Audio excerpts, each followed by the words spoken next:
Diana remains one of the most popular members of the royal family throughout history. And she continues to influence the younger generations of royals. She was a major presence on the world stage from her engagement to Prince Charles in 1981 until her death in 1997, and was often described as the world's most photographed woman. She was noted for her compassion, style, charisma, and high-profile charity work, as well as her ill-fated marriage. Diana's former private secretary Patrick Juffson described her as an organized and hardworking person, and pointed out Charles was not able to reconcile with his wife's extraordinary popularity. A viewpoint supported by biographer Tina Brown. He also said she was a tough boss who was equally quick to appreciate hard work, but could also be defiant if she felt she had been the victim of injustice.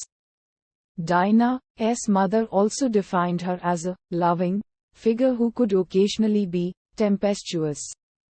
Paul Burrell, who worked as a butler for Diana, remembered her as a deep thinker who was capable of introspective analysis.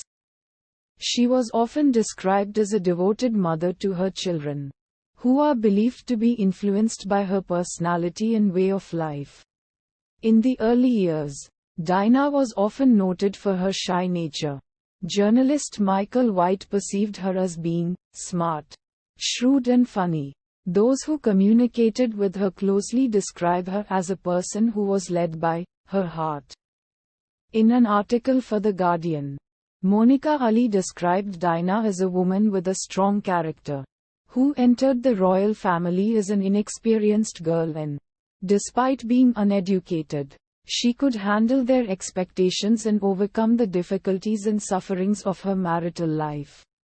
Ali also believed that she had a lasting influence on the public discourse, particularly in matters of mental health, by discussing her eating disorder publicly.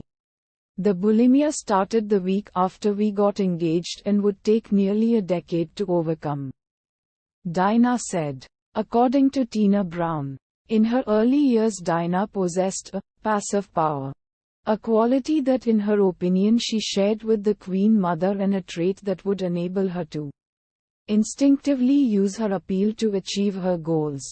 Brown also believed that Diana was capable of charming people with a single glance. Diana was widely known for her encounters with sick and dying patients, and the poor and unwanted whom she used to comfort, an action that earned her more popularity. She was mindful of people's thoughts and feelings, and later revealed her wish to become a beloved figure among the people, saying in her 1995 interview that she would like to be a queen of people's hearts, in people's hearts. Known for her easygoing attitude, she reportedly hated formality in her inner circle, asking people not to jump up every time she enters the room. Diana is often credited with widening the range of charity works carried out by the royal family in a more modern style. Eugene Robinson of The Washington Post wrote in an article that Diana imbued her role as royal princess with vitality, activism and, above all, glamour. Alicia Carroll of the New York Times described Diana as a breath of fresh air, who was the main reason the royal family was known in the United States. In Anthony Holden's opinion, Diana was visibly reborn after her separation from Charles, a point in her life that was described by Holden as her moment of triumph, which put her on an independent path to success. Biographer Sarah Bradford commented, "The only cure for her suffering would have been the love of the Prince of Wales, which she so passionately desired, something which would always be denied her. His was the final rejection. The way in which he consistently denigrated her reduced her to despair." Despite all the marital issues and scandals, Diana continued to enjoy a high level of popularity in the polls while her husband was suffering. from low levels of public approval. Her peak popularity rate in the United Kingdom between 1981 and 2012 was 47%. Highly regarded by the LGBT community due to her work with gay men suffering from AIDS. Diana is considered to be a gay icon. Diana had become what Prime Minister Tony Blair called the people's princess. An iconic national figure. He had reportedly said that she had shown the nation a new way to be British. Her sudden death brought an unprecedented spasm of grief and mourning. And subsequently a crisis arose in the royal household. Andrew Marr said that by her death she revived the culture of public sentiment. While The Guardian's Matthew D. Ancona dubbed Diana the Queen of the Realm of Feeling, and said that the impassioned aftermath of her death was a bold punctuation mark in a new national narrative that favored disinhibition, empathy and personal candor. Her brother, the Earl Spencer, captured her role. Diana was the very essence of compassion, of duty, of style, of beauty. All over the world she was a symbol of selfless humanity. All over the world. A standard bearer for the rights of the truly downtrodden. A very British girl who transcended nationality. Someone with a natural nobility who was classless and who proved in the last year that she needed no royal title to continue to generate her particular brand of magic. In 1997, Diana was one of the runners-up for Time magazine's Person of the Year. In 1999, Time magazine named Diana one of the 100 most important people of the 20th century.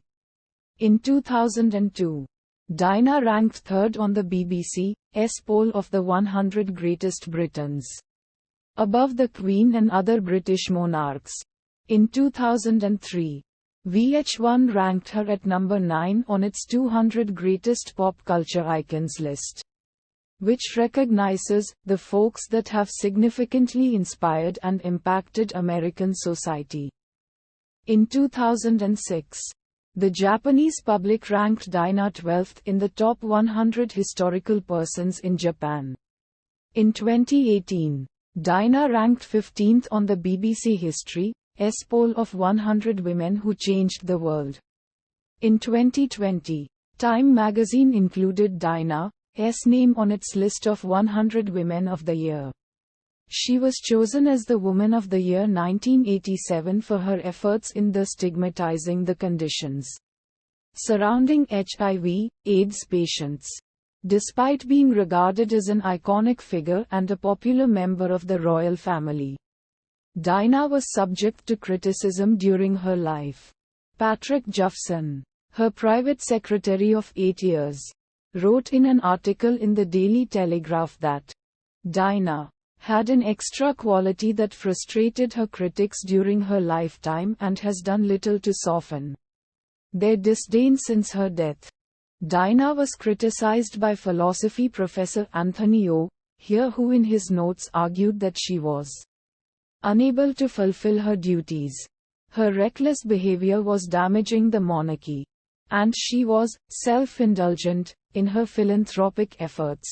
Following his remarks, charity organizations that were supported by Diana defended her, and Peter Luff called O. Here's comments distasteful and inappropriate. Further criticism surfaced as she was accused of using her public profile to benefit herself, which in return demeaned her royal office.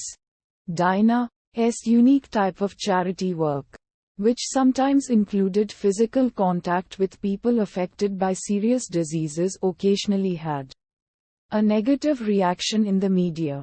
Diana's relationship with the press and the paparazzi has been described as ambivalent. On different occasions she would complain about the way she was being treated by the media, mentioning that their constant presence in her proximity had made life impossible for her. Whereas at other times she would seek their attention and hand information to reporters herself. Writing for The Guardian, Peter Conrad suggested that it was Diana who let the journalists and paparazzi into her life as she knew they were the source of her power.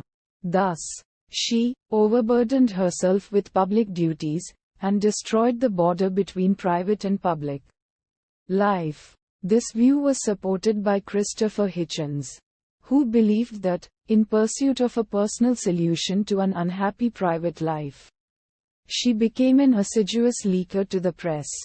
Tina Brown argued that Dinah was in no way a vulnerable victim of media manipulation, and she found it offensive to present the canny, resourceful Dinah as a woman of no agency, as either a foolish, duped child or the hapless casualty of malevolent muckrakers. Former News of the World Royal editor Clive Goodman, who later hacked the phones of Dinah's sons on several occasions, stated in a court in 2014 that in 1992 Dinah sent a confidential directory which contained numbers of senior members of the royal household to their office to get back at her then husband. Nevertheless, Dinah also used the media's interest in her to shine light on her charitable efforts and patronages.